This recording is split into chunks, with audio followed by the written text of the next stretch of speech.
யோவான் கைது செய்யப்பட்ட பின் கடவுளின் நற்செய்தியை பறைசாற்றிக் கொண்டே இயேசு கலிலேயாவிற்கு வந்தார். காலம் நிறைவேறிவிட்டது, இறை ஆட்சி நெருங்கி வந்துவிட்டது, மனம் மாறி நற்செய்தியை நம்புங்கள் என்று அவர் கூறினார்.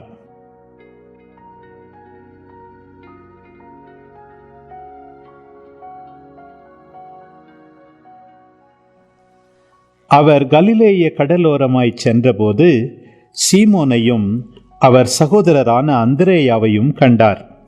மீனவர்களான அவர்கள் கடலில் வலை வீசிக் கொண்டிருந்தார்கள்.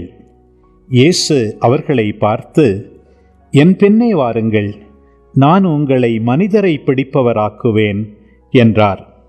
உடனே அவர்கள் வலைகளை விட்டுவிட்டு அவரை பின்பற்றினார்கள். பின்னர் சற்று அப்பால் சென்றபோது செபதேயுவின் மகன் யாக்கோபையும் அவர் சகோதரரான யோவானையும் இயேசு கண்டார். அவர்கள் படகில் வலைகளை பழுது பார்த்து கொண்டிருந்தார்கள். உடனே இயேசு அவர்களையும் அழைத்தார். அவர்களும் தங்கள் தந்தை செபதேயுவை கூலி ஆள்களோடு படகில் விட்டுவிட்டு அவர் பின் சென்றார்கள்.